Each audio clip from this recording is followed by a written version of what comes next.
Ladies and gentlemen, welcome to another episode of Grounded. My name is Brian Boyd. Today's topic is the purpose of leadership. If you've been tuning in for a while, I would love to welcome you back to Grounded. Thank you for your continued support. And if you happen to be a first time listener, I want to welcome you into the Grounded community. And hopefully, this episode will inspire you to check out some of our other content. But with that being said, let's jump into the purpose of leadership. And this is something that's starting to turn into a series of sorts because when I started this a couple weeks ago, I had no idea it was going to evolve this far on this particular section. But for those who don't know, I started this series more or less with the qualities of leadership. And it's basically what the episode titled, The Qualities of Leadership, the things that all leaders need in order to be successful within their respective field or their respective level of authority. And that following episode that came after that was the pursuit of leadership. And in that episode, I covered all of the actions that leaders need to take in order for them to be successful. And that comes down to three things. And if you want to know those three things specifically, go and view the episode that we had last week. And then today, rolling into it, we're going to continue with the purpose of leadership. And this here is basically covering the why of that. Why are you doing the things that you're doing? Why do you want to become a leader? And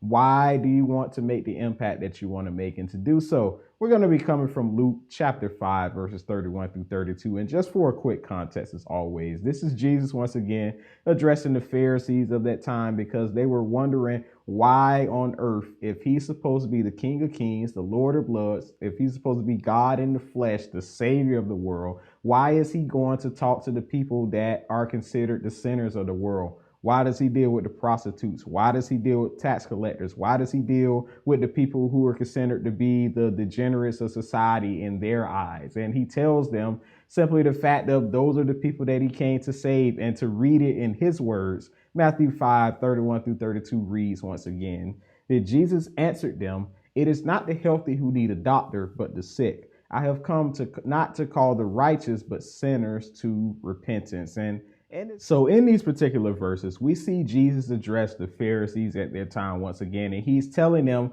why he does the things that he do. Why does he interact with these people? Why does he converse with them? Because the whole purpose of him being here on this earth is so that he could draw the people who don't know him, so that he can draw the sinners so that they can be saved and they can receive the saving grace as God's chosen people had at that particular time. And in this particular concept, we learn three different forms of leadership, and we really see why Jesus came to do what he did. And the first point that I want to put here is that in order for you to become a leader, you have to be able to address a need. You only able to lead people that have a need here on this earth, and that's what Jesus came to do. And he used it in the form of a position because you don't go to the doctor if you're not sick. You don't go to the doctor if you're in good health. You usually go to the doctor if something is wrong with you and you need something addressed. And when you look at every other point in life, we do the same thing. You know, the reason why we go to grocery stores on a regular basis is because we ran out of food and we need more food. The reason why we go to the gas stations is because we're out of gas. The reason why we go and shop at businesses and things like that and we order things offline that we do and don't necessarily need is because we think we need those things. That is the core concept of business on this earth, and that is to address a need. And within that need in itself is a form of leadership, because if you've established that you have something that people need and you're able to provide that with exceptional quality and service, then you have become a leader in your field automatically. And if people indulge in you over time, that in itself is a form of leadership. And while they may not directly inspire you to better yourself, they inspire you enough to purchase their product. And when it comes to us with being physical leaders, our job here in whatever field that we may be in or whatever capacity is to try to inspire and empower the people that are around us. And we can only do those things if those people have a need. Now, that even goes when it comes to organizations itself, because you could be the leader of an organization. You may have somebody work side by side with you, but at the end of the day, if they're helping you once again to fulfill the desires and stuff that you have to be able to do the same for them. You have to be able to pour everything into them to help them do the same thing. And that's exactly what Jesus came to do, because Jesus came to help the sick. He came to help the people that needed help. He came to heal the ones that didn't necessarily know they needed help. And that's what his ministry was. And even for us as leaders, we may have to be those people. We may have to be the person that put ourselves out there. We may have to be able to put ourselves in a position where other people can see us. where other people may then realize that maybe they do need our help. And then once we have the capacities and stuff to empower them, those people will come to us just as they came to him in during those times. But with that being said, and with that moving forward, the concept here and the summary for this point is that in order for you to be a leader, you have to be able to fulfill a need here on this earth. And that can be with a small group of people, that could be the large group of people, or maybe even in the context of business, you may just be providing a service or something that people are inspired by, people like, and people are willing to indulge in. But regardless, to some extent, the whole purpose of you being in leadership is for you to support a need. And that need, sometimes it may align up with you achieving a large number of wealth or material possessions or things like that. But at the core, that's just a side reward for the actual reward of helping other people. All right. And I'm telling you here on this earth firsthand and from personal experience that if you line yourself up with that opportunity, if you do the things you're supposed to do and you provide the stuff that you're supposed to provide, people are going to come to you each and every way. And even if that's not something that you're meant to do, you'll still be able to draw people towards you. And I guess a good example, as always, as I talk about my career, is that in itself, because once again, if you make yourself employable, you build those skill sets and stuff that people desire, people are going to be coming to you left and right. They're going to be looking for you to help lead their company to where it's supposed to go. And they come to you because of the skill set that you built over time. And they know that you can empower their business, you can empower their services, you can empower their products to be better than they already are. And even that in itself is a form of leadership, because even if you're an employee working for a company, if you work there under those conditions, you're helping the company be better than it already was. But with that being said, and moving forward, the second point that I want to have here is that you can only help the people that need help. You can only lead those that need help. And that actually comes from the second part of the verse in Luke 5:32, because it says that I have not come to call the righteous. And basically what Jesus is saying here is that he did not come to save the people that already saved. He didn't come to point his attention and to help those that did not need help. He came to get the people who needed him. And that's the same thing with leadership, because you can't lead somebody that doesn't want to be led, or somebody that doesn't need to be led. And a good example of that is even with life coaching right now. And that's a huge field that's picking up. You have people that are helping people in business, they're helping them in health, they're helping them in personal finances. But the reality of that stuff is that while those services are there, if I don't need those services, if I don't need that help, then I don't need that person's leadership. If I'm already doing good in business, I may not need a business coach to teach me the basics of business. If I'm already in pretty good shape, I don't need a health coach or a personal trainer to help me stay in shape. If I have good personal finances, I may not need that financial coach to help me better manage my finances.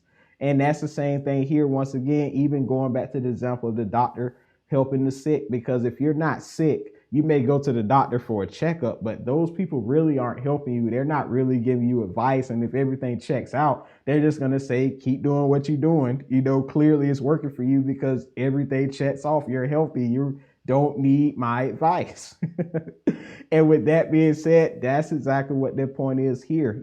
Jesus, even looking at it spiritually, he did not come once again to save the people that were already saved or the people who thought they were already saved. He came to get the people that truly needed a need. And bringing all of that back to even business, you have to understand that if people don't need your products, they're not going to buy that stuff from you. If they don't need food, they're not going to go to the store. If they don't need water, they're not going to go buy water. If they don't need whatever product you're selling, they're not going to indulge in it because they don't need that stuff, which goes back to the original assumption. The first point is that every business and every form of leadership has a need. And to bring this back specifically to the topic of discussion with leadership, if people don't necessarily need you to empower them, then they may not stick around often for you to go to do those things that you're supposed to do. That's why as a leader, you have to make sure that you're always addressed and abreast with the things that people need. You have to be abreast with how you can help them achieve their goals and even how you can help them in their current position. Because I can't tell you how many times firsthand I've seen this, even in jobs and careers where People were on those jobs, they had successful careers, they loved their stuff, but they wasn't growing because their managers and stuff wasn't pouring into them. Their managers wasn't help giving them direction on how to get their jobs done. And because they ended up getting frustrated, they ended up leaving companies and moving altogether because that was a void that the manager failed to fill and the company failed to fill as a whole. And if you want to have a successful business, if you want to have a successful form of leadership, you're going to have to understand what people need at the end of the day. And while they may not need the same thing as one person, understand that they have something that you may be able to give to them. And you have to be able to build those relationships with them and cultivate a connection where you can ask those people what they need and then go in there and fulfill that thing so that you can both keep moving forward to where you're supposed to go. But with that being said, the summary of this point, once again, is that you can't help people who don't need help. All right. You can't save people who don't want to be saved. You can't save people that's already saved. But the thing that you can do is help the people that need help. And for you as a person, even no matter what it is that you're doing or what capacity that you're in, you have to be able to figure out what those people need, because it's only by fulfilling that need that you're able to continually cultivate that relationship with them and to keep them growing and going in the direction that they're supposed to go, which ultimately helps you achieve your goal of not only empowering that person, but moving closer to wherever it is that you want to go in your life. But with that being, moving along though, the last and final point of this episode is that as a leader, you're always supposed to be moving into a singular direction. And to back that up, I'm going to be using Luke 5 verse 32 once again at the very end, because Jesus said, I have not come to call the righteous, but the sinners to repentance. And in here, we see Jesus' ultimate purpose for being here on this earth. And that was not to save the people that were already saved, but once again, to save the people who needed him. He needed to fulfill that need. And his need revolves in him going and get the people that did not know him. He went to go and get the sinners of the world. He went to go get the tax collectors, the prostitutes, the fishermen, the things that people used to look down on society, so that they can have and share the same gift of salvation as all of God's other people. And that's ultimately, when it comes to you, even as a leader, that's what you're supposed to be doing, because your whole job is to empower others so that you can continue to move forward. And when you stop empowering those people, when you stop empowering the people that are around you, the people that need your help, and the people that are looking for something out of you, then you're going to end up losing those people eventually over time. And I can't even tell you just how many examples you've seen, even in the world structure of the jobs and stuff, or even with politics, how people end up leaving because they're unsatisfied with where they're at, because they're no longer growing. And the reality of that is that those people leave is because they're no longer having those needs met. But I'm telling you, if you go back and you want those people to grow, you want those people to learn, and you want those people to be empowered through the stuff that you're giving them, then those people are going to be more likely to stay. And I'm not saying that you're always going to have 100% success rate, right? Because you're going to reach a point where some of those people that you're on that journey with, even if you're empowering them, they're at a point where they can no longer grow with you. And that's not on you, but that's just their personal journey in life. And then for those people to go, they're going to have to leave and go somewhere else and end up going and fulfilling their own desires. But when that happens, understand that that's not your fault. You did what you could. As long as you were empowering them and learning about them and building that relationship with them, you did and fulfilled all of your leadership duties. All right. So that's another thing that you should not take personally. I wanted to add that in there because, once again, while we may all be on this journey together, while we all may become leaders, the reality of it is that as you go through your journey of life, you're going to have people that's going to come in, you're going to have people that's going to go out, and it's not going to always be a bad reason why they went out, but it's because you two are no longer meant to travel with each other. And as long as you did your part, you fulfilled your role in empowering them as much as you could, then there's nothing that you should be ashamed of. There's nothing that you should be sad over. Be happy for those people when they leave, because that means that you did your job as a leader. You empowered them with what you were supposed to give them. And now they can take on the things that they learned with you, the things that they grew with you with, and use those things somewhere else. All right. But with that being said, I guess if I want to sum up this point, the whole thing of understanding with leadership is that you always have to be moving forward no matter what. You always want all of your people to grow. You always want them to progress. You always want them to advance so that they can become better, not only for themselves, but also for the visions that they have for their lives and for you as well. And I'm telling you that as long as you keep doing these things, as long as you keep going these 3 follow steps and understand the true purpose of leadership is to empower people who need help, understanding that people who do need help, that there's something that they need specifically in order to grow. And then last but not least, understanding that, you have to keep moving forward with them. And there may be times where they end up leaving, then you're gonna be a successful leader. And I can tell you that this stuff isn't always easy. And even in my own personal life of seeing this stuff, whether that's through coaching or just with my family and things like that,